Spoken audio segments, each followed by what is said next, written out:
This village had been here more than 500 years, that their forebears had built this section of the Great Wall and garrisoned the Great Wall Pass. In the modern world, the village was falling apart.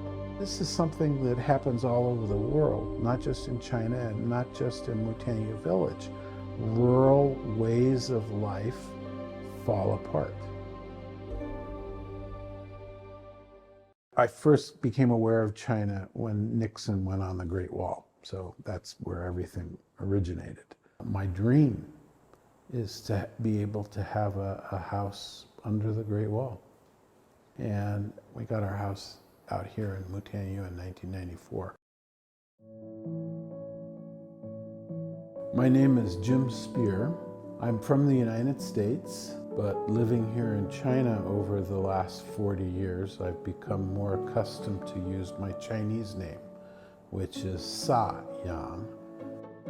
One day in the summer of 1994, I had a friend who was an attorney, and he came on his first visit to China to visit me. And what do you do when a visitor comes to Beijing? Well, of course you have to take them to go see the Great Wall. It was a really hot summer day, and so we stopped by the side of the little path, and nearby was a villager who had a little stall where he was selling souvenirs. And he started talking with me. And I told him, I said, look, I know you want me to buy a t-shirt, but I really can't buy anything today. I already have the t-shirts. There's nothing that I need. But I have to tell you, I'm really envious of you living in such a beautiful place. And out of the blue, this local resident, he says, I'll help you find a house. If this guy, his name is Li Fengquan, he's now been my friend for more than 30 years. And if he hadn't been persistent, I would never have moved to Mutianyu. I don't think I would have ever found a place under the wall. It was just an accident.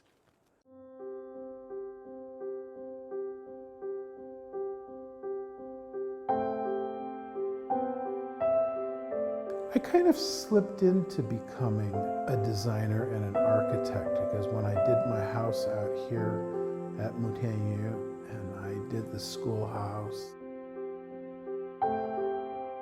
after I had moved in to live full-time in the village mayor of Mutianyu, Li Lianting, Mr. Li Lianting, turned on the village loudspeaker, and he said, Jim Spear, report to the village hall. He explained to me that the village was falling apart.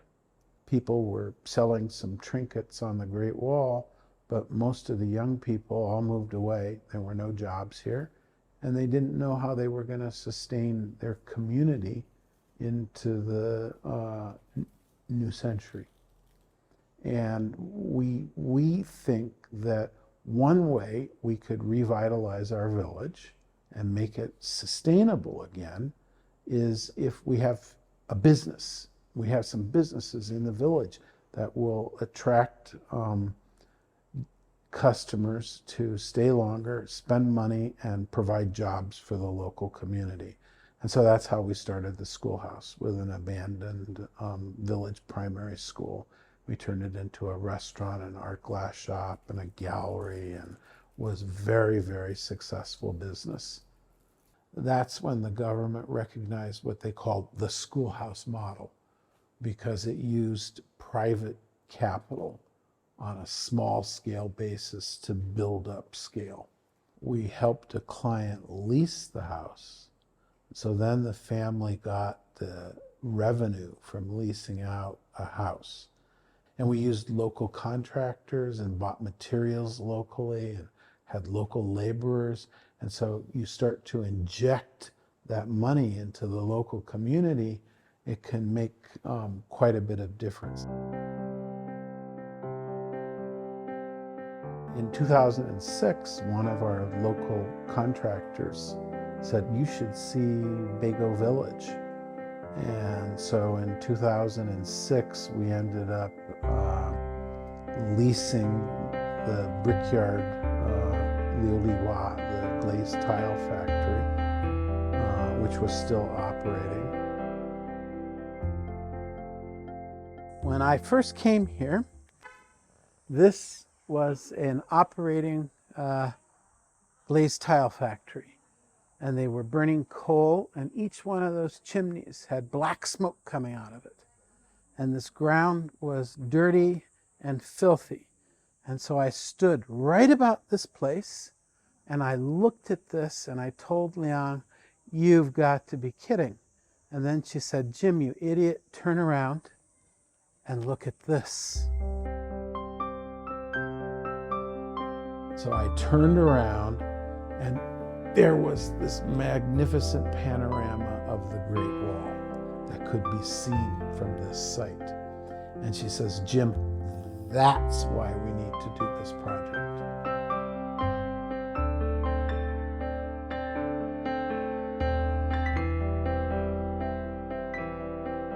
And I've since done many places there. I have almost never torn down an old house and rebuilt from scratch. It's an aesthetic principle on my part, because I see an old house and in China, in a village, and I think of the people who, the vernacular architecture here is incredibly full of varieties and different typologies depending upon the area. I want to pay respect to the creativity and the lives that the original inhabitants led. This is one of the few houses that I've done where the old house and the new house are completely separated. And this one has a connection via a hallway. And it's an open hallway instead of one that's closed. That's a very traditional Chinese way of doing a connection. The old should be old and the new should be new. But how do you make the connection? How do you make the two parts speak to each other? How do you make them come together to be a unified whole? And so that's the challenge I face in every one of these renovations. While there's been development, there's also been the conscious desire to keep the feeling of a village. And that's what attracts urban people to come to a place, is they want to feel like they're in a village community, not that they're just in another big city. So Beigou is sort of the best of both worlds.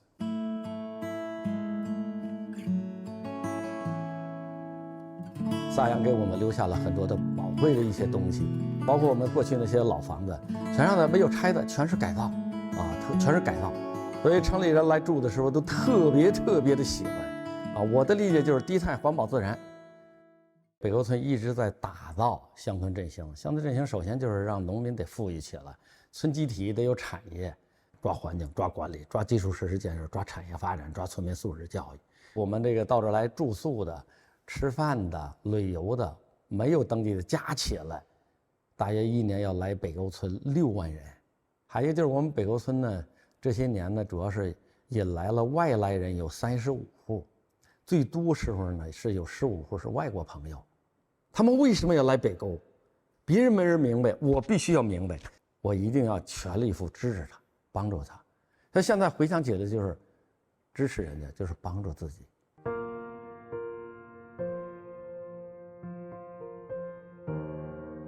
What I've seen in not only in my own village here, Mutianyu, but another village next door where I've done a lot of projects, Beigou Village, and then in our whole township here, Bohai Township, that has 22 natural villages.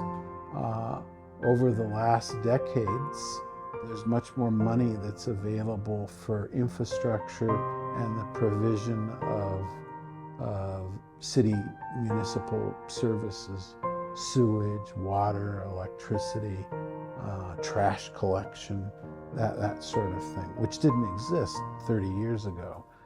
So as a foreigner living here, I've had the chance to observe this process.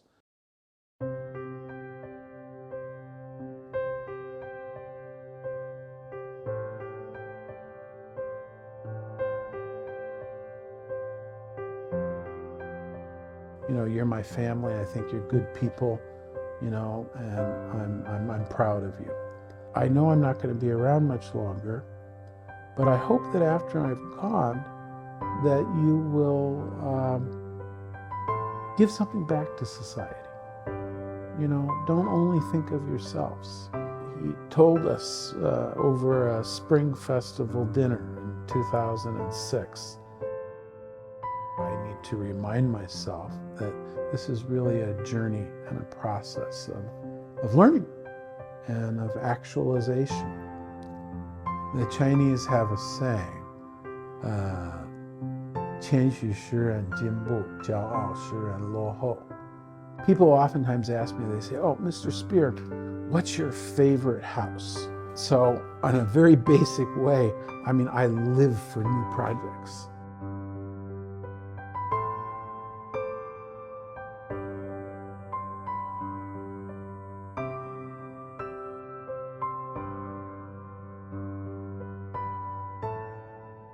I first came to China in the summer of 1981, and when I got off the airplane, I felt as if I had come home. I really can't explain it. There's something that's magical about it.